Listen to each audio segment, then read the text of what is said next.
Hello, ladies and gentlemen, boys and girls, college football fans, Ohio State fans across the nation and around the world, especially Buckeye Nation. This is Tim May with the Tim May Show featuring Clay Hall. Clay Hall, wow, man. Kind of jacked up on a Monday. First week of November. It feels like it here in our plush studios on the north side of Columbus, up off Bethel Road, and Ohio State number one in the country.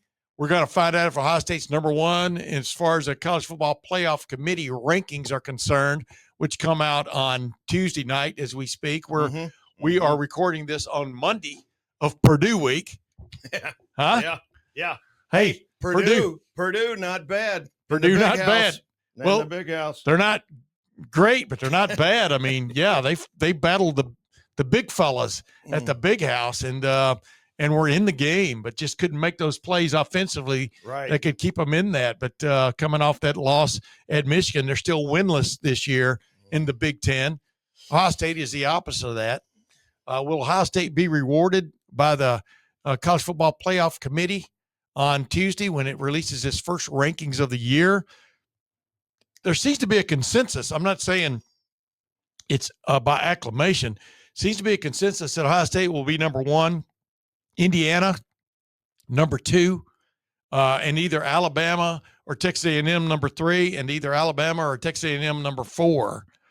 In the Clay Hall way of looking at things, before we move on to, like, by the way, I have an interview with Julian Sayin's high school coach who made the scene on Saturday. Watched one of his proteges, many now 300-yard plus passing games this season, a redshirt freshman, Julian Sayin from Carlsbad, California, his high school coach, who I've become really good friends with. And that's the first time we met face-to-face was Saturday, but I really like Thadd MacNeal. We've talked several times on the old Tim May Show, which I may bring some of those out of mothballs as this year goes on, especially my interview with Mark Pantoni from the summer. But the bottom line is Thadd MacNeal, man, he comes walking into the interview room resplendent in a Julian Sayin number 10 jersey, which was very interesting. And we got to talk for a little bit before he almost missed the bus back to the Woody Hayes Athletic Center. Of course, that was almost my fault, as you'll see at the end of the interview, because you held him up. Well, I always have that one more question, man. You piqued my interest on something. I want to keep. I don't want to just leave things hanging. Right. That's just the way I am. But every answer in my mind evokes another question. But then we're going to have some sound from the post game on Saturday with Jeremiah Smith and Julian Sayin, and then we're going to go to our usual Mondays with Matt Wilhelm. That's going to wrap up the show this week instead of lead things off, just kind of shake things up a little bit. But Matt and I, once again, have an incredibly interesting conversation, if I do say so myself, about high school football, about the Buckeyes, even about the college football playoff rankings, et cetera. But, real quick, what would be your top four? What would be the Clay Hall? And don't give me either or, just give me what would be Clay Hall's 1 through 4, because I don't care about the rest of them yet. No, I don't either. Too much football has got to be played. As I tweeted late Saturday night while I was flipping between a football game and the World Series. What a great World Series, by the way. It really was. I don't care how much money the Dodgers spent on their roster. What a great World Series, and what a great Game 7. It brought me back in because I was a diehard St. Louis Cardinal fan for years and years and years and years and years. Then we had kids, and they all played lacrosse, and I drifted away, Tim. I really drifted away. Even after moving here, I never really got attached. I was kind of Reds, then I was Indians, Guardians, whatever. And I've lost my love for the Cardinals, even though I've got an LP, Jack Buck, Harry Carey, 1967, which is just that radio. What is Resonance. it? What do you call it? Resonance. Yeah, there you go. All right, I'm ready on the No. I'm ready on the real quick. I grew up in West Alabama. Okay. You grew up parts unknown, which is what Mississippi is. I didn't grow up in Mississippi. The only major league team I could pick up on my dad's car radio was KMOX out of St. Louis. Nice. The Cardinals were my team. Ken Boyer was my hero, the third baseman there on some of those great teams in the mid '60s. You never told me that.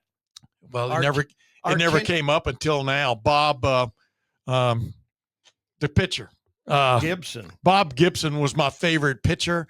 Come to find out, he was kind of I don't know. He's a tough guy. Lethal. There you go. Lethal. Yeah, there you go. Lethal, but he really was not a real personable dude. No. As he found out when you moved to the broadcast, I think he tried broadcast for a while and found out you had to be a little personable to keep your job. But loved Bob Gibson, maybe the most imposing pitcher of my lifetime in terms if you needed a win, throw him on the mound. He was there, man, and what a tough customer, and 98.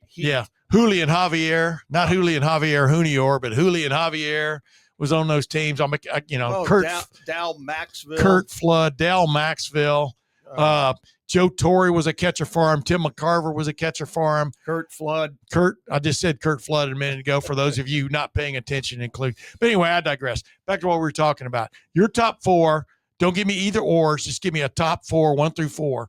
Of the College Football Playoff Committee rankings. If you were voting in that vote on Tuesday, what would it be? Number 1, Indiana. Number 2, Ohio State. Number 3, A&M. Number 4, Bama. My top 4 would be number 1, Ohio State, just because. Number 2, Indiana, just because. Number 3, Texas A&M, and number 4, Alabama. I think that makes us pretty close. And because if we were going to go either or, the either or, in my opinion, is Ohio State and Indiana. But I just hope they get to meet. Yeah, but Bama being ranked ahead of an undefeated Texas A&M, not the way to go. Mm-mm. And Bama has looked pretty good of late, but I watched them struggle against South Carolina and finally figure out a way to pull that game out at the end. But I think Texas A&M is playing at a higher level right now than Alabama on a consistent basis. Neither one of them have a great defense. What stands out about Indiana and Ohio State to this point, they're both playing exceptional defense, along with great in Indiana's face, over-the-top offense, and Ohio State's case, stop this if you can offense. I'm surprised that you kept Ohio State number 1 simply because you have bragged on the Indiana win at Oregon, and I believe that may be the best win of anyone so far. Because as you said, it wasn't a 30-20, whatever. It was a 30-13 with a pick 6 in there to make it closer than it was. Right. But what we really got you is after that pick 6 is the way Indiana responded and just said, took stranglehold of the game. That's impressive. Yeah. Their defense is much, much better than I ever imagined. Yeah. So, yeah. I'm still looking at the matchups, man, between them and Ohio State. I still give Ohio State the edge. Okay. Personnel-wise, I don't know if I want to say across the board. I think Ohio State has the better quarterback. It's really these guys are on a collision course. What could be at stake that first weekend in December in Indianapolis in the Big Ten championship game? Because I see a good chance these teams winning out. I think Penn State could give Indiana a hard way to go on Saturday at State College, but if Indiana crosses that bridge, look out. And then Ohio State, if you're not going to beat Michigan again, when are you going to beat Michigan? This is the way I look at it. But the bottom line is that game could be for the Big Ten championship. Oh, and it could be obviously could be for number 1 in the College Football Playoff Committee final rankings, which would come out the next day. And could also decide the Heisman Trophy between Julian Sayin and Fernando Mendoza. I love to say Mendoza. I like to say Fernando. Yeah, there you go. There you go. Those Spanish lessons you had in high school and college, not down the toilet. Penn State, that's gone. That's gone. Yeah, that's history. Yeah, we'll see how much teeth that has in it on Saturday at State College. Meanwhile, Ohio State's playing at Purdue this week, and Ohio State's like a 28-point favorite. 28.5 is before we started this program today on Monday. We saw that advantage at edge slide as the week went on last week before they got ready to play Penn State. It went from like 21 to like, I think just before the game, 17 and a half. Well, it looks like the 21 was accurate. Yeah, correct. They're I think 7-1 on the cover. If Yeah. you keep up with that kind of And thing. you can't take plays out of games, but that's the fumble by C.J. Donaldson when the ball was ripped out of his hands when the play should have been blown dead, in my humble opinion. And I think other people had that opinion too, but it wasn't. But that really made it more of a game than it was. But we saw Ohio State leading only by 3 points at halftime come out. And like I said about Indiana a minute ago, just put a stranglehold. Well, these refs have incorporated rugby into football now because forward progress has stopped, and yet they're like, well, let's give it a little push. Yeah, but they don't do it. But that's not across the board. They don't do it across the board. I think they do. Well, anyway. But the bottom line is, let's get back to this because we got our top fours out of the way there. There's so much football to be played, but it is, like I tweeted, it is funny how college football sorts itself out as the year goes on, because we all want to talk about the end of the year instead of what we just watched. Yeah. And I saw your tweet the other night. And instead of like, so that's why I wanted to get Thadd McNeel on here. Second time this year, as you'll hear me, I'll kind of faux pas because I forgot he did go to the game at Washington, which is right up the coast there. Did you see him there? No, I did not, but I remembered him. I remembered knowing he was going to be there. Okay. And because I said, what's it like to see your protege now for the first time, live? And he pointed out the Washington game. You'll hear me. I don't mind being wrong and somebody pointing it out. That's how I've stayed married all these years. But by the way, this will be our 43rd anniversary coming up at the end of the month. Pretty funny. Congrats. We were married during the NFL strike. I was covering the Browns and the Bengals back then in 1982. And they had the strike was that year. And, they had the replacement. But anyway, we ended up getting married at the end of November that year because everything about me circulates around football season. Same thing, covering the SEC basketball Yeah. tournament. We got married on March the 6th. There you go. By the way, I'm 1 year ahead of you. I got 43 in the books. And you know what y'all called that day when y'all got married? March Madness. March marital madness. Yes. Where'd y'all go to? Did you go down to no. Pascagoula? Did you go down to Biloxi? No, we were married in Gainesville, Texas, where her family lived at the time. Dwight D. Eisenhower. And we left there at it was the day after, and drove to Dallas in a diesel VW Rabbit and spent 2 days, 3 days. And my brother drove her car back to after he got it started. Yeah. Columbus, Mississippi before we moved to Jackson. Anyway. Yeah. So we've never really taken a honeymoon. So I'm still working on that, dude. I'm still trying to convince her. The meals your wife prepares for you are honeymoons. Oh my gosh! In microcosm, in my opinion. Wow. We had meatloaf sliders the other night with greens. Cornbread? No. I forgot. I almost passed over the seafood gumbo with the cornbread. There you go. And we were talking about that. Yeah. Anyway. There you go. Anyway, hey, we're digressing way too far on that, except I will say this. One of my bosses, one of my former sports editors at the Columbus Dispatch, had a VW diesel. Really? Yeah. And I don't know how many times it took him forever to get it started on cold nights. Well, my dad bought 2 of them for $15,000. I guarantee you. 2 of them, and this is the greatest thing ever going to, you're going to get. The mileage was incredible. Well, that was back when diesel cost a third of what right. gasoline cost instead of what it is now. So anyway. Bingo. Anyway. Don't forget the Heisman watch. Yeah. And then the Heisman watch. Ohio State, I agree totally with the way Ohio State handles the Heisman. Not do anything. No, let it play itself out to see who is emerging. See if Julian Sayin is actually the real McCoy instead of Texas and the Southeastern Conference in a concert move promoting Arch Manning before he became their full-time, and they fell flat on their face. I'm more embarrassed for them than I am for Arch Manning for what happened to them. But this preseason Heisman hype is baloney. I mean, Jeremiah Love, he said Jeremiah Love, the running back for Notre Dame, they had a little campaign, or somebody had a campaign going for him preseason. Where's that campaign now? Just run them down the line. But, the interesting thing is Ohio State's created these graphics now to promote, but they've also got a website to promote both. Yeah. Both Julian Sayin and Jeremiah Smith for postseason. And, it's basically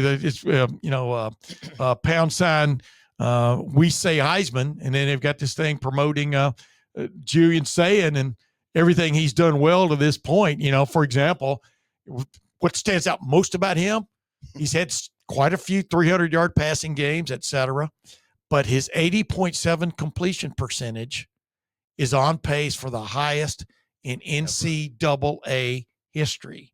And you'll hear me ask him later on, was it a gut punch when he had to throw a couple away the other day? How does it, he's just a smiling, good-natured guy after the thing. But have you seen my list? Do you know who's second all time? No, let me give you your list. Who is second all time? Second all time, Bo Nix, 77. Bo Nix. After finding himself at Oregon. This one stuns me. Third is Mac Jones. Wow. 77.4. They're tied. Fourth, Colt McCoy. And fifth, a guy who once wore the scarlet and gray, Joe Burrow. Mac Jones was his own as a quarterback that one full year as a starter at Alabama. Matter of fact, they beat Ohio State, a personnel deprived Ohio State in the national championship game that year, the 2020 COVID year. But he and Devontae Smith, wow, what a combo! But anyway, yeah, okay, that makes sense. I mean, Bo Nix found salvation at Oregon after being at Auburn, as everybody knows by now. Auburn just got rid of another head coach, Hugh Freeze, who couldn't get it done to the satisfaction. I mean, this is not the year to be in unless you have somebody in mind you've already identified and have kept secret. This is not the year to be in the search for a big time, for quote, Power 4 big time programs for that consummate head coach. And yet, because there are too many people in line looking for the same guy. The firings continue. Yeah, it's going to cost you a lot of money, but anyway, just cool. And then with Jeremiah Smith, if we can throw his graphic up there, Jeremiah Smith, Ohio State's also promoting him, as we well know. And so, his graphic is pretty stunning also with, standing out the most is just how damn good he is. When the ball's in the air, but he's already got 55 catches for 725 yards and 9 touchdowns. He's averaging 13.2 yards a catch, 90.6 yards a game.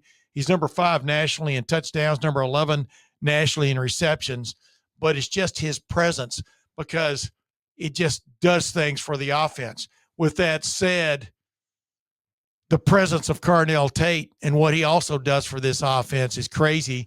And we get into that also with some of the post-game sound from Ohio State's win over Penn State when both were on display. Just crazy with these big, rangy, fast receivers, the pressure they put on the defense. Am I right? Yeah, Carnell Tate might want a little of that action. I mean, his average per catch is 5 yards more than Jeremiah. And the stats here on both of them really don't tell the story. It's what they can do with their body. It's just incredible, their adjustment to the ball in the air. Let's talk about that later when we're talking about them and what they bring, man. I mean, I want you to talk about that, but the bottom line is, what a show they put on. But as I said on radio before the game at Wisconsin a couple of weeks ago, we were in the debate. I was with Anthony Rothman and Dave Biddle. We were in this debate about who's the bona fide, who has the best chance at the Heisman. I said, well, what you have to understand, even though Jeremiah Smith is a freak, Bruce Feldman's number 1 freak in college football this year. What you have to understand is every catch he makes and yards he makes and touchdowns he makes also goes into Julian Sayin's pot. And then every catch Carnell Tate makes, yards he makes, and touchdown he scores via the pass also go into Julian Sayin's pot. So that's why it's so tough to beat out a quarterback. And then you got Julian Sayin making plays with his feet, either throwing the ball in or scrambling like the other day.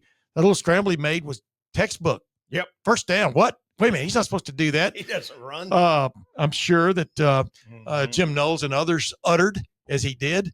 Yeah. But right. We'll get into that maybe in a minute too. But, let's just circle back now. Let's go to a guy who's been watching Julian Sayin play now for what?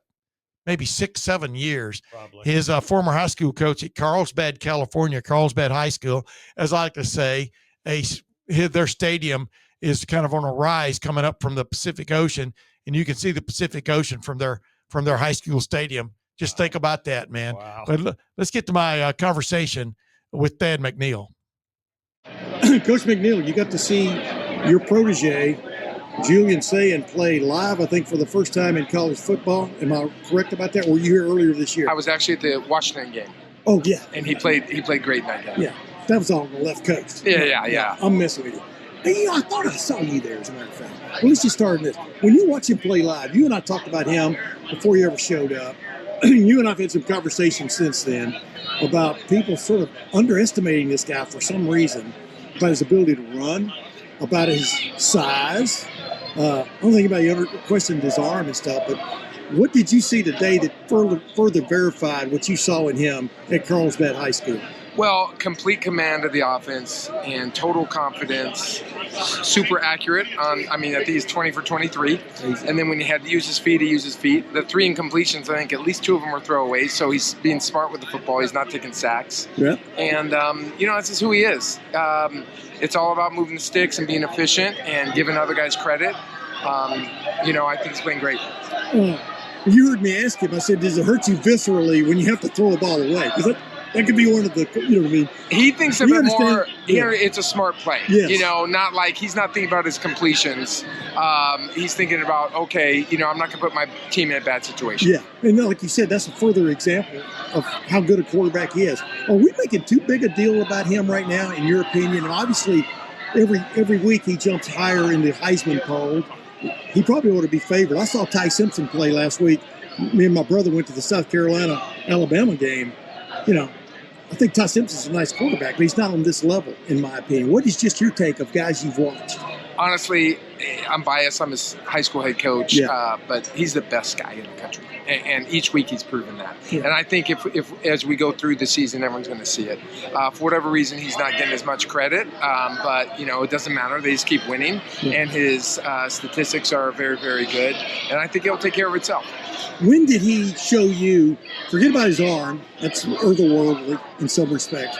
When did he show you that moxie, that cool? When did that first show up when you were coaching him? Yeah, really his freshman year. He was the backup for his brother, but when he got in the games, he looked like he was a starter. And when he ran scout and when he was, functioning every day in our practice, I said, this kid is different. He just has, like you said, a lot of moxie and confidence. Aiden played for you, correct? Yeah. Yes, sir. How did brothers become that level of quarterback? Because Aiden was a hell of a quarterback at Penn. Incredible. Yeah, they both train like crazy. They're both very smart. Their parents are wonderful people. And but they both have a work ethic and intellect that goes well to play QB. But then on top of that, they have a cool about them. They have the gun. Yeah, they both have this demeanor of just, nothing bothers them. And, I think it's just from upbringing from their parents. They're just super humble people. All right, last question. You come here to Ohio State, there's 105,000 people here. They're playing Penn State. Penn State's last gasp. You understand what I'm saying? Yes. What is it like watching a former student perform at this level in this arena on national television? What does that do for you just on the insides? Oh, I'm supposed to be on the bus. Yeah, go ahead. Incredible. I want to come back again. There you go. Thanks, man. Almost cost him his ride, but I was willing to step up and give him a ride. But it would not have been with a police escort. So who knows when we would have gotten there that soon in a post game of an Ohio State game. Although I will tell you this, I will say it again. The cops, the constabulary, whatever you want to call them, who direct traffic in and around Ohio Stadium with 105,000 people there, should take a bow. Because, I'm just comparing it to my experience in South Carolina the week before when I told you we sat on the parking lot. After getting to the parking lot, an hour after the game. We sat there for another 90 minutes before our parking lot, anybody moved out of it. And it was supposed to be a good parking lot. So I can't imagine being with you. In kudos. That Oh, no. What made it maddening was we couldn't pick up Sirius XM through my phone either. And so we're sitting there trying to monitor some of these games that were going on. We saw your beloved before we walked out of the tailgate area. We saw your beloved get beat by Texas. That is Mississippi State. But anyway, we talked about that last week. No biggie. No, but we won. We won a game. Yeah, I know you did. Who'd y'all beat? Hey, we beat a very good. We beat also winless or whatever, downtrodden Arkansas. There you go. Who I think was assessed for like 30 penalties. Yeah, the Petrino era the second Petrino era may be coming to a screeching halt. Yeah, he's 0 for Arkansas 6. may be the first team to fire 2 head coaches in the same year. No. Anyway, Sam Pittman. I like Sam Pittman. Just a good guy, but sometimes I don't, good guys, little saying, good guys always finish last or whatever that word is. I think that's baloney. I think Ryan Day's a good guy. He's got a national championship under his belt and playing extremely well. But let's move on real quick. Just some of our post-game sound here on the I like this when Jeremiah Smith, we had him briefly after the game and just talking about, for example, winding up with talking about that tip catch for a touchdown, which was phenomenal. That was his second touchdown of the game. Yeah. But anyway, let's see what he had to say and then kind of comment. Yeah, I see ball, get ball. Defender took the ball. I didn't want Julian Say to throw an interception, so he couldn't grab a champion, so I just had to make a play. So pretty good, huh? So he said he would grade out a champion. Yeah, well, see, that's Jeremiah, man. Right. Jeremiah throws a little bit of levity into almost everything we talk about, And yeah, he wanted to see Julian have an interception on his resume for the game, right? And like you've heard me say a million times, a tip ball at the line of scrimmage is the quarterback's fault, right? But Jeremiah just made that. It might have been his first significant one-handed catch of the season of this year, yeah. And because we were joking about it, and it's funny because my going to be 4-year-old grandson Charlie, he likes to catch the ball with one hand. And every time he does, he goes, Jeremiah Smith. And he doesn't go Jeremiah Smith. He goes like this, Jeremiah Smith, with this look on his face. Like, serious. I'm serious, man. So gamer. Jeremiah, man, he's having an impact on guys 4 years old or not even 4 years old yet in Buckeye Nation. Because my 2 grandsons definitely love the Buckeyes along with their dad and their mom. But anyway, but I digress. The funny thing is, we were talking about with Jeremiah, he and Tate may be the best. Are you and Tate the best duo in the nation? And let's just see what he had to say there about that, because I think that was me asking him that, but it was, and maybe another follow up after that. Yeah, Jeremiah, it seems like it's Carnell Tate's turn one time and then your turn the next. How formidable a duo do you feel like you guys are right now, being able to? Best in the country. Yeah. Nobody's better than us. Even no Brandon Ennis as well. Best receiver corps in the country as well. The whole receiver group, all got talent. We just go out there each and every weekend and put it all on the field. And is Julian as good a deep thrower as you've been around? What's your take on Julian throwing it deep? Yeah, he's probably the best I've been around for sure. Deep ball. Of course, not that he's caught a lot of deep balls from quarterbacks across the country and around the world, as I like to open with, but there's something about the Julian Sayin deep ball, man. That's it's perfect. It's so much money.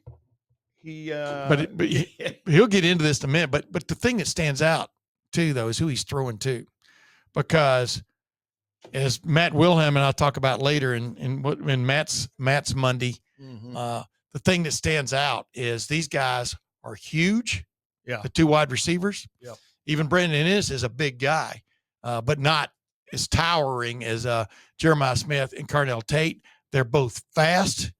And as I've described Jeremiah Smith, even starting last year, he has this uncanny knack to be able to put himself, just like Chris Carter did, between the thrown ball and the defender. Yeah. And if not, he is very strong at the high point and takes balls away. So does Carnell Tate. On top of everything, they win that battle at the high point, along with getting open. And if all Julian Sayin's pass has been perfect on the deep balls, not necessarily. A little bit of comeback a couple of times, or slow down is more the term. But the bottom line is, when you got these two guys, you heard what Penn State's interim coach Terry Smith had to say about it. He goes, he thinks of all the receivers he's seen at Ohio State, this long line of them, of recent note, these two are the best. Agreed? No doubt. I mean, it's their ability to track it. And then on the 45-yard touchdown to Tate, he had to make a little adjustment. I mean, he's made. You remember the one against? See, there I go again. Doesn't matter. They're in our heads. Wisconsin. I mean, just his. The one against Texas. That was a hell of a catch, man, at the goal line. Difference in the game, really. Yeah, amazing. As I like to say, they can track and attack, and then they pluck and tuck. There you go. And they got hands. My grandsons like it when I tell them about when I use those kind of terms when I'm trying to teach them how to catch football. They're both really good at it too, by the way. But yeah, they track and attack, and then pluck and tuck. And wow, we're really. I keep reminding people of this. Anybody watches Ohio State football, you're being treated to the golden era. Now there may be another one down the road, but this is the golden era of thrown footballs in Ohio Stadium, in a place that was made famous by the legendary head coach saying their offense was 3 yards in a cloud of dust. Yeah, it is 35, 40, 50 yards. And wow. And a lot of disgust by the defense. A lot of transformation. And by the way, Terry Smith was talking about that. They had plans defensively against them. Yeah, there was a lot of one-on-one coverage, but a lot of times a safety would end up still getting into the picture. And he didn't really counteract Jim Knowles' defensive plan there, even though a lot of Ohio State fans pointed out some of those defensive plans from earlier in Jim Knowles' career at Ohio State before they won the national championship a year ago under his leadership on defense. A lot of one-on-one battles that didn't need to be. Right. And they end up being that way. And when you've got a great player who can go up and get the ball, there you go. But anyway, let's get to what Julian had to say when he was asked about if he's working with the two best receivers in college football. With them and develop with them. 100%. Those guys are the two best in the country, and they show it every Saturday. I see it in practice on Tuesdays and Wednesdays when they go make plays against the best defense in the country. So I think it shows up within our week, and then it shows up on Saturdays. And those guys do such a great job of putting in the hard work in the off season and being leaders within the team, and being leaders in the weight room. So I think it just all their hard work is showing up on Saturday when they're able to make those great plays. Excellent. Because they was followed up with pretty much there's only not that many ways you can ask a question of a guy to get him to brag on himself. You know what I mean? Because most of these guys don't do that. No. And golly, man, where's Denzel Burke when you need him, right? But I think it was Bill Rabinowitz who was on our show a couple of weeks ago touting his book, Buckeye Brotherhood, about last year's run to the national championship. Asked him about his completion percentage and kind of wanted to get him to talk about how good he is, throwing the ball. And this is kind of what Julian had to say. Like he points out, it's not just a product of the quarterback. Yeah, it's really a team stat because of the way the offensive line has to block and the way that the receivers have to catch the ball and can't have like a tip today. We had a tip and Jeremiah ends up catching that. So it's stuff like that where the receivers do a great job and the running backs do a great job in pass protection, and it's really just the offensive line giving me time to be able to go through my reads. So it's really a team stat. That was an excellent answer. Team stat. But I want to tell you something. This guy puts the ball where it can be caught. That's it. 99, even though it's 80.7 is completion percentage, as your chart showed a minute ago. He almost, when he does throw the ball at you, it's 99% where it needs to be. I mean, he had a back shoulder throw to Jeremiah Smith in the middle of that game that was excellent because it showed, number one, he put the ball exactly where he and Jeremiah Smith had practiced that exact throw, deep, kind of a deep fade and stop, back shoulder, because he let the ball go before Jeremiah Smith was even looking. And clearly that was the read. Sometimes these are reads, sometimes they're not. But if the guy is running with you down the field, it's pretty obvious if he is or not. Then the back shoulder throw, kind of a back shoulder comeback, is the way to go. And they were both on the same page, and the ball was exactly in the right place. And then Jeremiah Smith was with his ridiculous abilities, just hauls it in like it's routine. You remember that play right in front of us. Yeah. It's just, imagine the confidence that Sayin has when he's like, maybe he's a little, hurried. Maybe he's a little not on platform. Maybe he's, whatever. And it's like, I know if I get it in the vicinity, he will go get it. Yeah, but it's not only that. When he's off platform, the few times he is, like you said, if he's rolling, he's rolling. He still ends up putting himself in a great situation to throw the ball. You can watch his footwork in the pocket. It's really good. Billy Fessler, not a lot of this you don't have to teach. Like Ryan Day was talking about, his ability to move in the pocket. That's basically innate. I mean, you can work with a guy, but you can't work with a guy to just feel things like Julian Sayin is feeling in the pocket before he decides to either pull the trigger or take off left or right and get on the edge for those secondary routes. So we're seeing a real master at his craft, who's probably going to get better. He's a sophomore as it goes on. Yeah, but Rex Kern was a sophomore when they won the national championship. True. In 1968. I mean, I don't think he threw 80. No, he didn't. He didn't throw 80 passes his career, probably. Right. But Fred Puggett always said they threw me 8 balls in my career. Yeah, like 6 of them were in that Rose Bowl. Yeah. But yeah, it's pretty funny. But we're just seeing something interesting here. So I asked him. I said, "Well, you'll hear what I asked him after that game, just about the three incompletions." Yeah.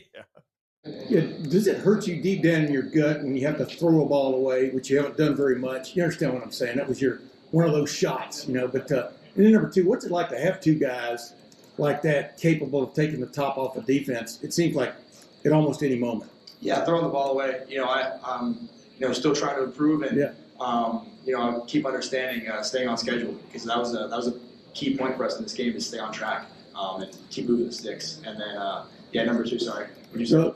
Take the top off. Yeah, having 2 guys like that. Carnell and Jeremiah, I mean, they're able to get behind the defense and made some great catches. Carnell had the 1 touchdown and then had the 1 coming out at halftime. So it's and then Jeremiah obviously with the deep one too. It's awesome to see because of how much practice we do throughout the week to practice those plays. See, that's the point. They don't just show up and go deep.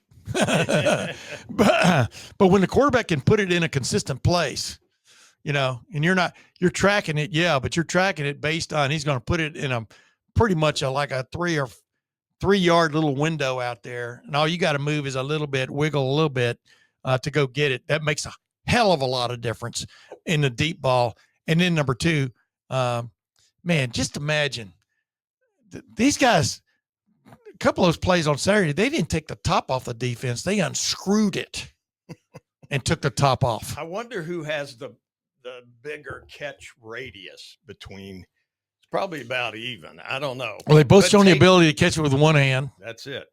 When you got the ability to reach 3.5 feet out this way or that way and haul it in, that's tough for a defensive back, unless he's grabbing hold of you. And a lot of times you look at some of these plays, you look at them up close, the DB's already in the contact zone. Right. Of course, they don't get the flag, but I was already in the contact zone, just trying to hold his. I really give it up to defensive backs, man, quarterbacks especially. The chip they wear on their shoulder, the chipper way they go about their job when they've been beat one play but show back up the next. They rarely ever leave the field like wide receivers and people do. But to battle, imagine battling against these 2 guys for 60 minutes on an island. I mean, if it's 1-on-1, if the help gets there, Oh gosh, it's not that great. So anyway, right. well, hey, let's wrap things up with this show with my usual Mondays with Matt Wilhelm, former Ohio State All-American linebacker, national championship, 2002. I like to go through his resume because it kind of sounds good, feels good too. Was on a Super Bowl champion team with the Green Bay Packers and Aaron Rodgers, et cetera. But Matt Wilhelm and I get into a lot of things, and we start off talking about high school football, because like as Thadd MacNeal will tell you, the first time I ever talked to Thadd MacNeal like 2 years ago when Julian Sayin switched over to Ohio State from Alabama. And by the way, ladies and gentlemen, that anecdote that Nick Saban trotted out on his pregame show the other day, talking about what idiot or whatever coach used him on the scout team for a year. Julian Say was only there for like 3 weeks. Yeah, that year-long thing. Yeah, so I think we may have talked about it before because if we get this deep into the show, I can't remember what I said. But I think much less what I had for lunch yesterday. I think Nick is coming out of his shell, and he was going for a laugh. Oh yeah, absolutely. He's self-deprecating because number one, he knows he's the GOAT. Yeah. Urban knows if Nick Saban wasn't the GOAT, he might have been the GOAT. That's what I mean? Three national championships. The confidence is over. 3 national championships at 2 different places. Nick Saban 7 at 2 different places. That's crazy when you think about it. But let's get into my conversation with Matt Wilhelm before we wrap it up here on our Rapid Fire Monday. I love Mondays, man. Mondays are for Matt Wilhelm, ladies. I say it every week, but I'll keep saying it. One of my favorite people, and definitely love having his insight, not just into what the Ohio State defense is doing right and a little bit wrong, but just his insight into the national scene, his insight into the high school scene where his son Mason is killing it. I mean, he played both ways against Hoban a couple of weeks ago. You guys had a bye in the first round of the Ohio High School Athletic Association playoffs, big school division this past week, but you got to be feeling pretty good yourself going into the playoffs this week, right, Matt? We absolutely are. I think the kids have worked hard. Went 8-2, lost to 2 very good football teams in Massillon and Archbishop Hoban with great football players, a lot of Division I talent. But again, the lesson is if you don't play your best, you kind of deserve to lose. Yeah. And those are the 2 that we lost. But again, for Mason and for this team to just have and all the other teams that earned a first round bye, not just St. Edward High School, is that to just take a breather, catch a breath. I know for St. Ed's this weekend, it was Halloween Friday night. It was homecoming, on Saturday. So the boys kind of had a couple of days to just go be 17-year-olds, but it is, back to school. And more so than anything, we're game planned up and prepare our prep for our next opponent, which is the number 8 seed Berea Mid Park football team from not too far away. There you go. Hey, real quick, don't take very long. Give me 10 seconds, though, on what it's like to be the father of a son who just continues to grow in the sport. I mean, the thing stood out to me about Mason, just doing a little background, he played both ways against Hoban. Rarely left the field. Maybe the first quarter he never left the field because of the different things that happened in that game and stuff. But to see him play offensively and defensively, and then on top of that, to show this nastiness, this grit you got to have to play at the Division I level, I'm talking about in high school, but portrays into the next level, which is college football. And to see him not just hold his own, but make plays, be like in the center of it all. What is that like for a father to see a son growing up before his eyes? Immense amount of pride. And oh, by the way, not only that, I'll also say, 7 A's on the report card as well as the quarter came to a close, either a couple of days or, before, a couple of days after the Hoban. So he's taking care of business in the classroom and on the football field. So there's immense amount of boxes. A lot of pride for my wife and I about Mason. And I think at this juncture of the season, with now having earned a first round bye and, 4 weeks in a row, now 5 weeks in a row, potentially going to win a state championship, is the selflessness of a young man who, again, he's already checked the box of going to play Division I football, right? Where some kids at this point might be pressing are trying to make a decision on where they want to go, or is that offer going to come, and they still want to, play really, really hard. It's not that Mason doesn't.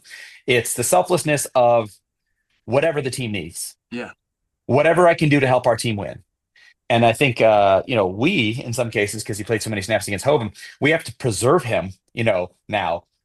So he's going to be probably full-time offense and maybe take a little bit of a step back in the next round or two defensively. But then when it comes time to those, again, and everything's a must-win, but those must-win situations down the road where the opponents are, much more eye to eye with a program like St. Ed's, it'll be all hands on deck, including, Mason playing as much as he needs to play to help us get a victory. Yeah. But a lot of pride. Yeah, and I remind people he's already committed to North Carolina, but the offers kind of keep trickling in and rising because the video is out there, is undeniable. But no, I bring that up not to necessarily promote Mason, but it's just to show a little bit of an example of what's going on behind the scenes. We saw Ohio State got a couple of commitments over the weekend from a couple of offensive linemen, I think, for the 2027.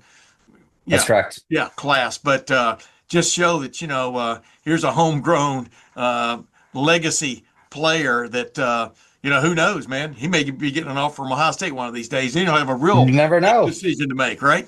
You never know. Yeah. I mean, it would, regardless of whether I played there or not, it's the number one team in the country in the state that that you're from.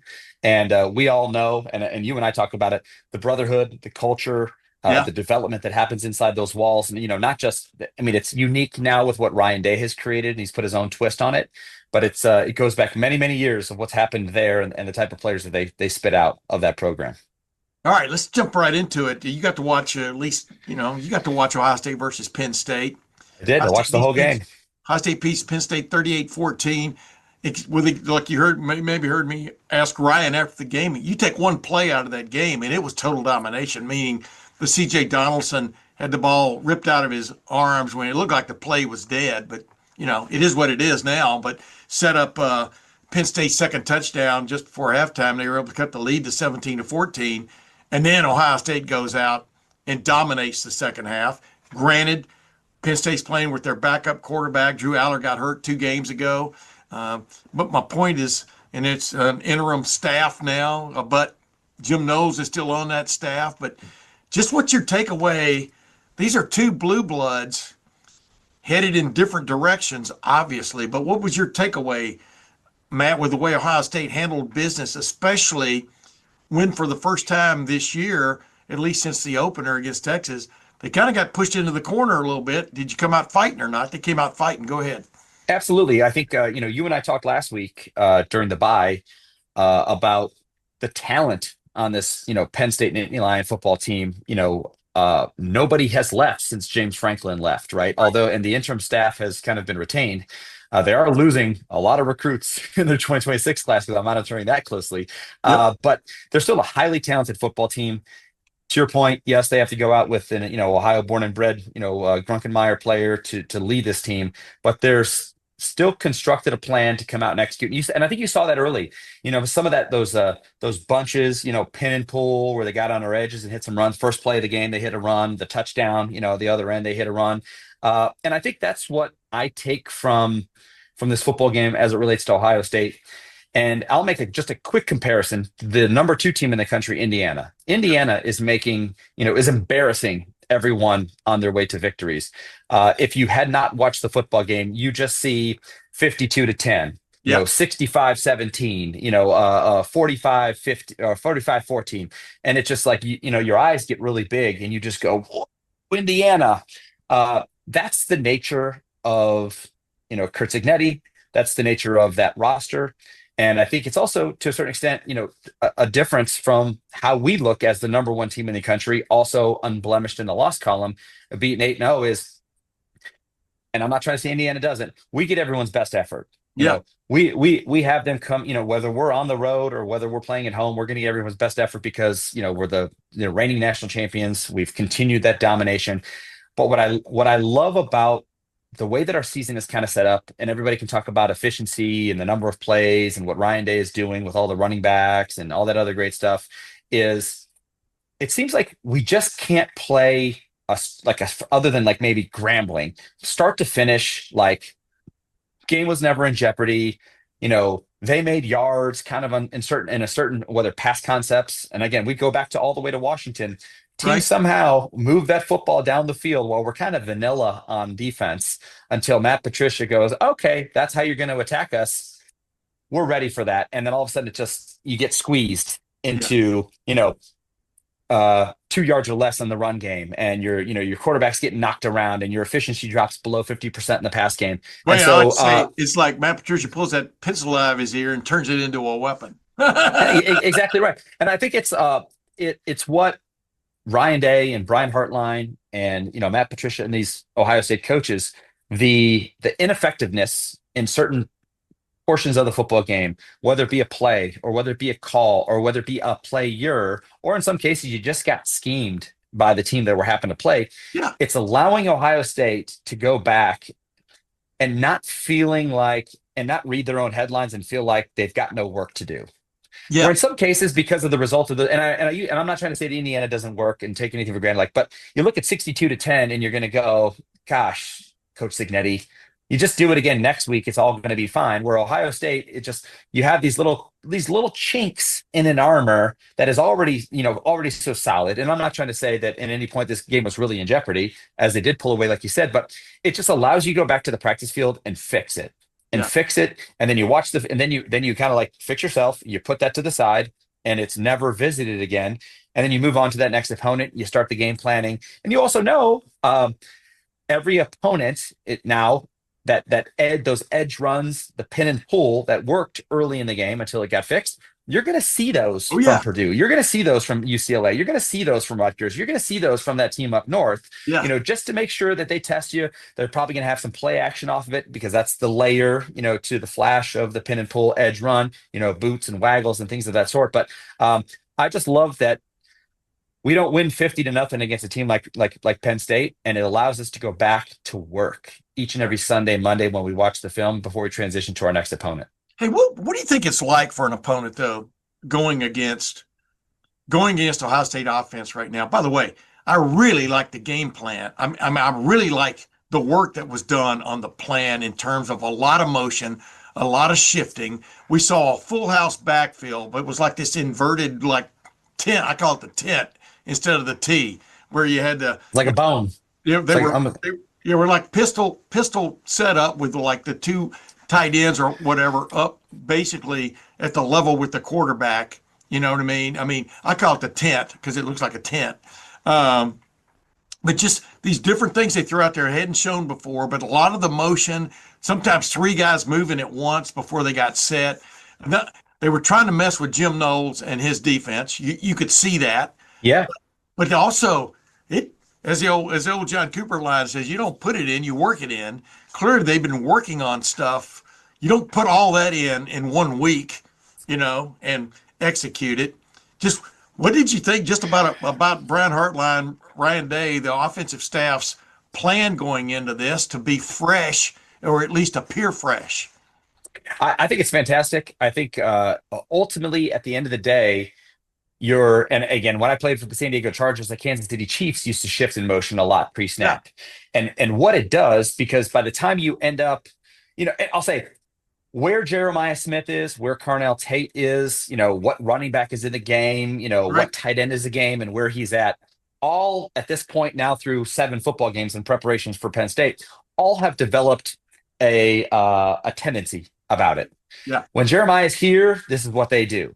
When this back is in the game, this is what they run, right? And you've developed a tendency. So then how do you hide that final formation and hide that the efficiency, that you're trying to procure by shifting in motion is lining up in something, shifting to something else, and then motioning to that final formation. And by then the ball is snapped. Yeah. And that's actually one thing that Tom Lombardo, the St. Edward High School head coach, and all coaches do this, but we happen to have, Ryan Day and Brian Hartline and these guys, 2 hours down the road, down 71 is at coaches clinics, and they spend some time together, given the Armstrong brothers are both there.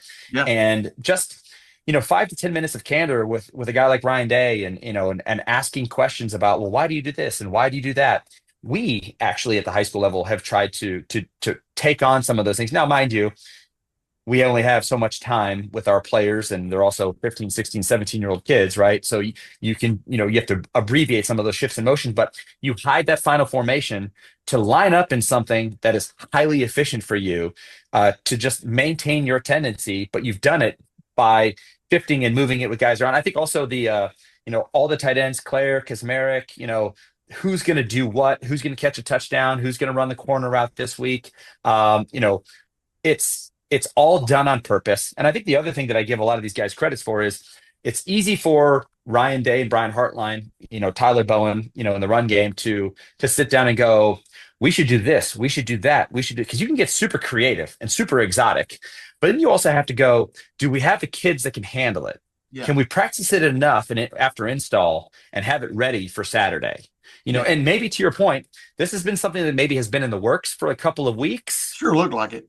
And then it was like, it's mastered by the time you roll out at 12 noon on Saturday against the Nittany Lions. And that's what it sure as heck looked like this past weekend. Yeah, absolutely. And the mismatches they got, even it was a great play down at the goal line. The touchdown pass to Bennett Christian from Julian Sayin with play action. Yeah. You had Max Clare, I think it was, lined up. They had like the tight bunch formation, but it was all three tight ends. And I think it was Max Clare was the inside wing of that bunch, to the right. And he started left like it was going to be a counter, or not a counter, but like basically a power play inside.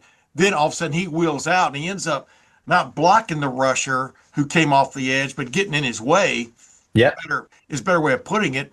And saying play action rolled right, and there's Bennett Christian who snuck out of that bunch and was wide open in the back of the end zone, and boom, you got that dart. Well, and Tim, what's so funny, I'm sure to a certain extent, and again, I'm speculating when I say this.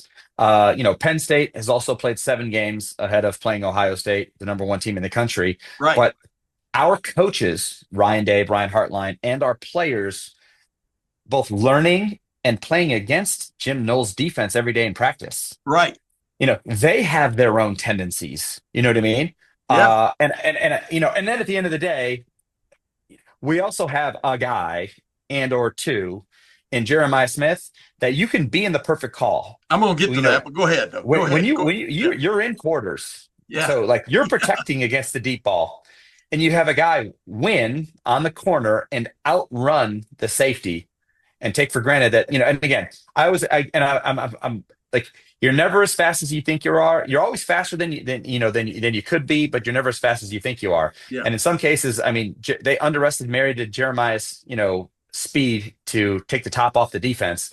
And we saw that on the deep ball. And I think, that by itself, I think over the course of this football game, because Penn State has a really good defensive front, like their front 6, front 7 are good. Yeah. But it allows you to take Bo Jackson on 13 carries for over 100 yards. Right.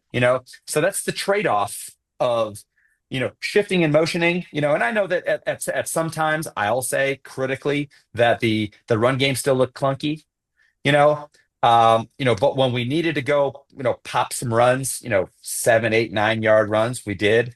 And I think the fact of the matter is, 32 carries amongst the running backs, 2 of them by Sayin, so say 30.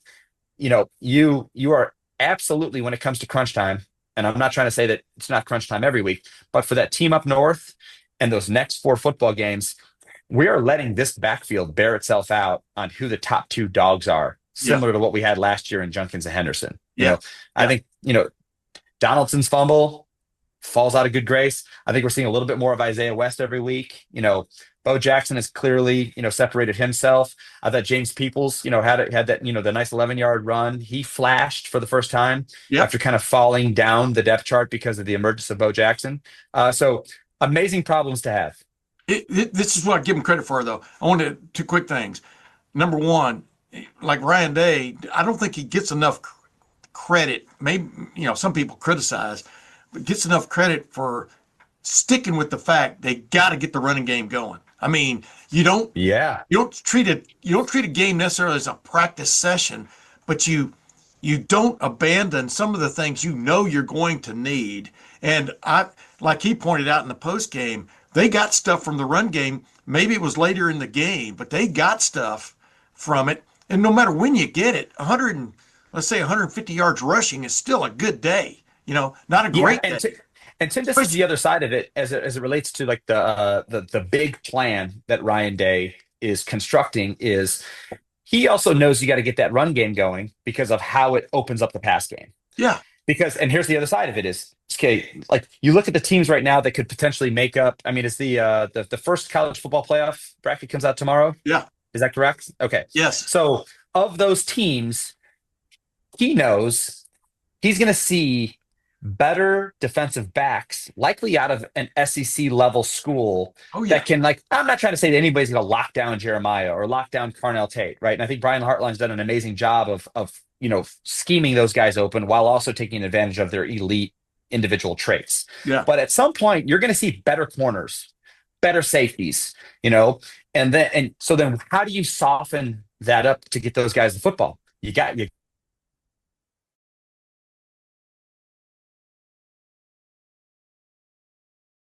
It's all long game construction for Ryan Day, but he's absolutely right. And I think that at every juncture, there was one guy, kind of like not handle his business along the line, and that's just not good enough for an Ohio State offensive line. And I think that it's awesome that Ryan Day is hungry and motivated to get it fixed. Yeah, yeah. I thought Tigger Shabola fared much better this game, and Padilla going in there for him too. But then they had the week before, or the game before against Wisconsin. You watch the video, and like you just said, Penn State had a really good front, and to see them eventually just get control in that game. I want to ask you this real quick, and then we'll move on. What does it do to a defense though when you've got receivers like Jeremiah and Carnell, who you can, like you said, have the right defense called, but they're not just gifted at catching the ball, they're gifted at being physical at the point of the catch. Yeah. I mean, putting themselves, like I said, people ask me about Jeremiah Smith, like last year, I said, he reminds me so much of Chris Carter in the sense of putting himself between the defender and the thrown football, no matter where it is on the field. And Carnell has gotten very good at that too. But what does it do to a defense when you've got sort of the right defense called and they still make that play? Because I'm sure you suffered that at some points in your career. Absolutely. I mean, it's very defeating. I've always said this is like when you can't stop, when you know where the ball's going and you can't stop it as a defense, it's very defeating. The other thing that I say is also defeating that I've always said is like quarterback scramble. When you have an athletic quarterback that you cover him up, you cover Jeremiah and Carnell Tate, and then Sayin takes off and gets that first down and extends the play. That's also very defeating, and it's tough. And I think what's unique about the receivers that we have is their talent and their skills, but also their size. Yeah. Because elite traits of a Division I corner are probably going to be around 6'1". Okay. Right. That's giving up multiple inches to both of our number 1 and number 2 receivers. Yes. Let alone the fact that they probably jump higher and run faster too. And now you have a coach who understands they're going to get extra attention, and you have to, not only can they take the top off of defense, not only are they going to, they're really not even 50-50 balls anymore. They're like 75-25 in favor of the offensive player. Yep. And now you're scheming them open, situationally, and because they can run the underneath stuff. I also love that.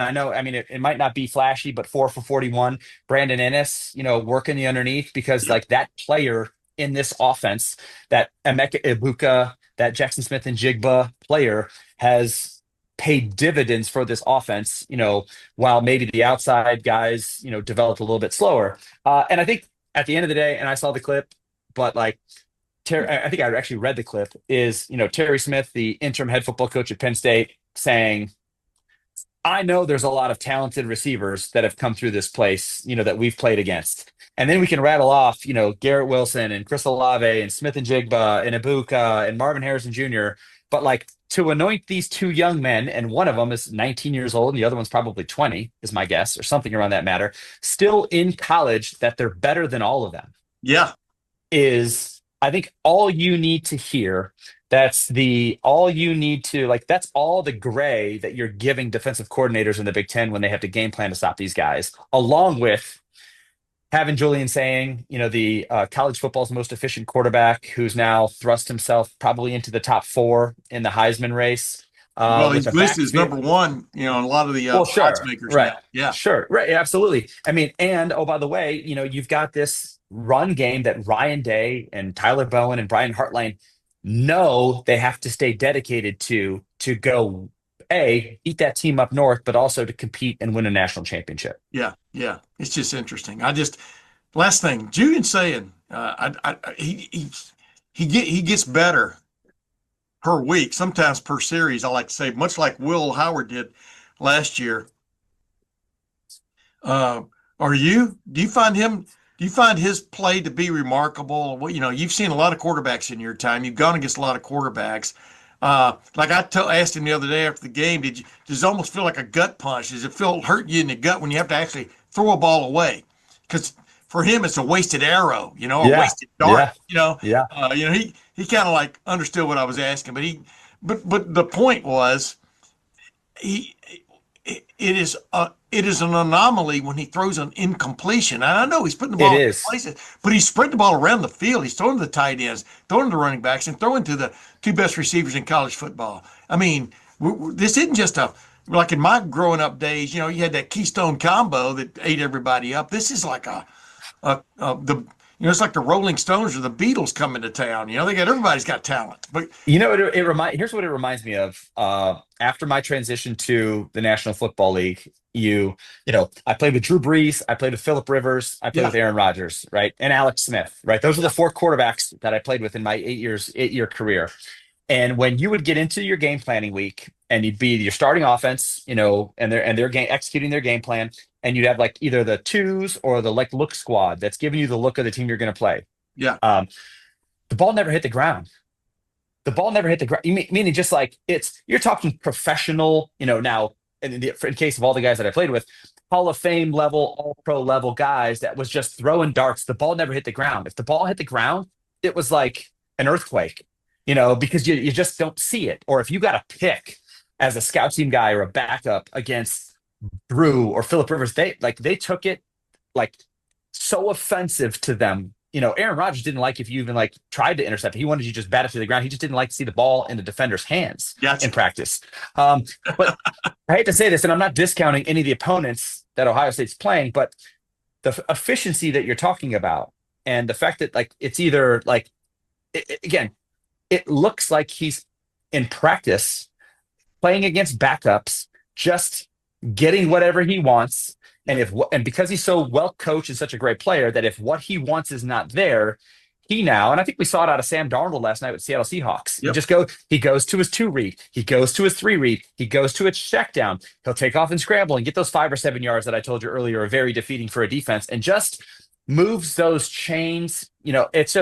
It's unheralded right now what he's doing. I think it's why he's thrust his name to the top of the Heisman watch list, along with being 8-0 and number 1 in the country. Again, and I think I'll use, what did Nick Saban said, who was the dumbass that had him, playing scout team, in 2023. And he's like, it was this guy, he's just so great. And I think that he's just proving himself each and every week, and to the point where nothing surprises us anymore with how efficient and how accurate he is as a passer. And by the way, that statement by Nick Saban proved that he is not beyond BS at all, because Sayin showed up for their pre-bowl practices because he, early enrollee at Alabama, and was only there for 3 weeks. I mean? He wasn't there an entire year like he portrayed it. And I think he might have worked the scout team a little bit as they got ready to play Michigan.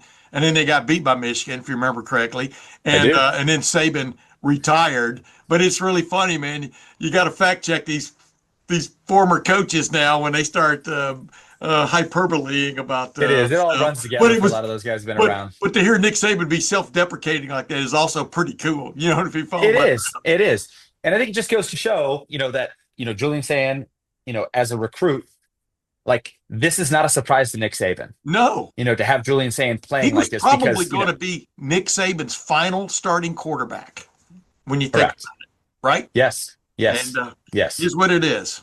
Hey, It is what it is. Hey, I know you got to go. Appreciate you as always. Mondays with Matt is one of my Yes, favorite sir. parts of this of this gig. But Matt, until next time, we'll see you then, man. Absolutely, Tim. Always a pleasure. Absolutely, it's always a pleasure. My baby brother is going to be 68. Loves Mondays with Matt. I hope other people do too. Go. But yeah, we kind of like beat around the bush a few times because why not? Right? This is talk. This is podcast. This isn't the nightly news, etc. Real quick. let me. Yeah, go ahead. Go No, I ahead was with a final thought before we break this one off. I was just going to compare and throw Garrett Wilson in the Jeremiah Carnell. He's not as physical or as big, but in terms of the body control and his ability to go get it, he proved that here. I remember a Purdue game. He made some crazy, unbelievable aerobatics to catch a ball. And those two aren't the only ones. Clemson game. Yeah, but Wilson has that ability as well, and it showed it here. But Michigan is missing one of their top running backs. And by the way, everybody wonders what would have happened if Jackson Smith and Jigba hadn't gotten that hamstring thing early in his final season. If he had just been well enough to play against Georgia, how history would have changed. But of course, he wasn't. And we all saw him again on Sunday night, lighting it up for the Seattle Seahawks. 8 catches, 100 yards. Yeah, I mean, that was just Terry Smith making his point of view, and he was watching these guys from ground level on Saturday. And they do have to impress you physically and also with their ability to just go up, fight for it, and compete and get the football, which is, by the way, what being a wide receiver is all about.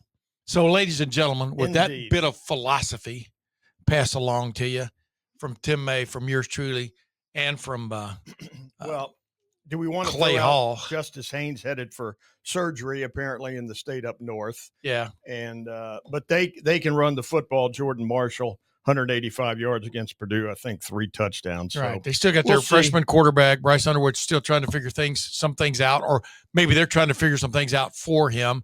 Right. But that's at the end of the month. Like I said, there's a good chance Michigan could be the 4th best team in the Big Ten when the fog settles on this season. But if Ohio State holds sway, wins out, including beating Michigan, Michigan would have at least 3 losses. And so we'll see where that goes in terms of the College Football Playoff Committee. I think a lot's going to be unveiled on Tuesday night about what they think about different teams with the multiple losses. But so much football remains to be played. So with that in mind, for Clay Hall, I'm Tim May. Until Wednesday, we'll see you then.